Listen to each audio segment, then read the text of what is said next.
Hello and welcome back to HateWatchers. Today we're continuing with our retrospective reviews of the first season of Wheel of Time, continuing on with episode 5 entitled Blood Calls Blood.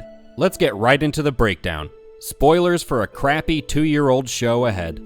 We start off in a winter wonderland where this guy Stepin has to carry this lazy chick to her magical nap, and he even has to tuck her in, but not before robbing her. Chipmunk Supreme approves. We jump forward a month and all the characters finally reach the White City. Hopping over to Rand and Matt, who's apparently transforming into a creepy asshole, they're traveling with some migrant caravan and realize they're right over the hill from the White City too. Rand takes advantage of the sale going on for fried goat penises while he's in town.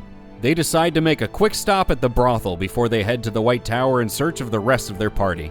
Moiraine throws Wisdom in a cell trying to protect her from Aes Sedai politics and leaders that will want to train her now that she's an official strong woman after having tapped into the source in the last episode. Jumping over to the gypsy caravan, Perrin is starting to look like the stoners he's been traveling with. Egwene shows up more excited than she has any right to be, and boom, they're at the White Tower too. They get stopped by the White Cloak Inquisitors, and the main guy says, "I'll purchase those two," but the gypsy leaders try to convince them that they're worthless. Which isn't hard. Then the fucking hippies join arms to stop them, and the Inquisitors try violence. It's super effective, and this is the best scene of the show so far. The three run off, but the White Coats stop them and capture Perrin and Egg. Rand is in the brothel library where he's confused as to why these books have so many words in them. He sees someone with a slightly darker skin tone than his own and immediately pulls a sword on him. This ogre tries to explain something to Rand, but Rand cuts him off. Twice, then bolts out the door. Matt is checking out chicks from the balcony. The Aes Sedai parade the captured Dragon Reborn through the streets, but the residents of this tyrannical toxic matriarchy immediately herald him as their savior and throw him food and sustenance. And he loves it. Since Stepin's lady isn't getting up from her nap anytime soon, his bros dress him in all white and spiff him up to hit the town to find a less lazy lady. The crew rolls out for a night of bird dogging, and after a heavy night of drinking, he ends up at Mordor, ready to cast the ring into the fire.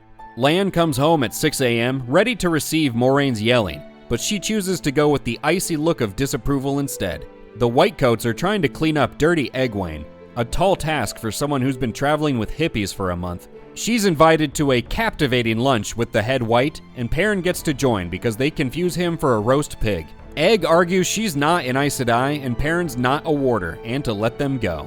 But he's too excited for fresh pork, and he starts to carve out a hefty ham hock. The White Cloak says, "Do a magic trick, and I'll kill you and he can go. Otherwise, I do the opposite." And Egwene's like, "Fuck this. Bring me a deck of cards. I'm getting out of here." Stepin, still drinking, shows up at Wisdom's place for an 8 a.m. duty call, but she's not in the mood, despite how romantic it all is. Chipmunk Supreme finds Wisdom in a hallway where she lectures her on the importance of Confederate statues.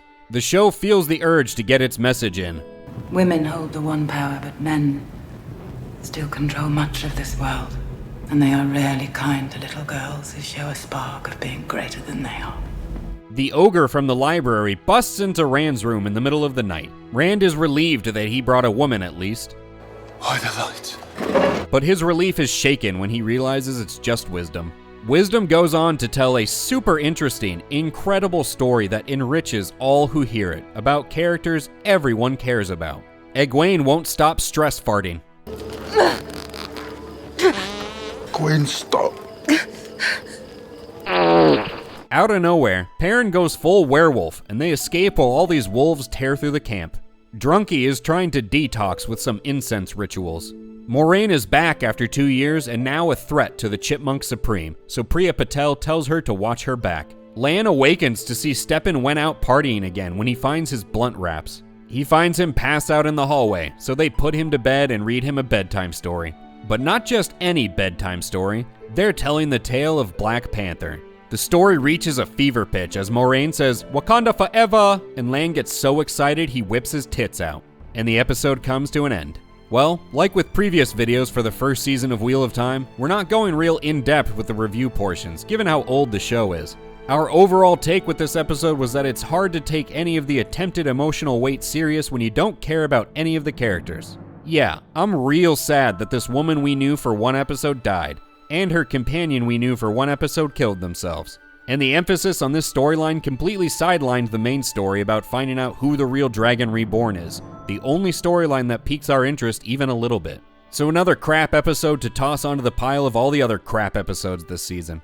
Now with Season 2 of Wheel of Time quickly coming upon us, we're going to try and finish off these reviews of the first season, and hopefully we'll be able to do these weekly videos for the new season. So expect quite a few Wheel of Time videos on the horizon. Let us know in the comments if you're going to be watching the second season, or if the first season totally soured the series for you. If you haven't already, hit that thumbs up below if you enjoyed the video. And with all the sarcastic, mocking fun that Season 2 is sure to bring us, make sure that you're subscribed to HateWatchers to stay up to date. Thank you for spinning your wheels with us today, and we'll catch you on the next one.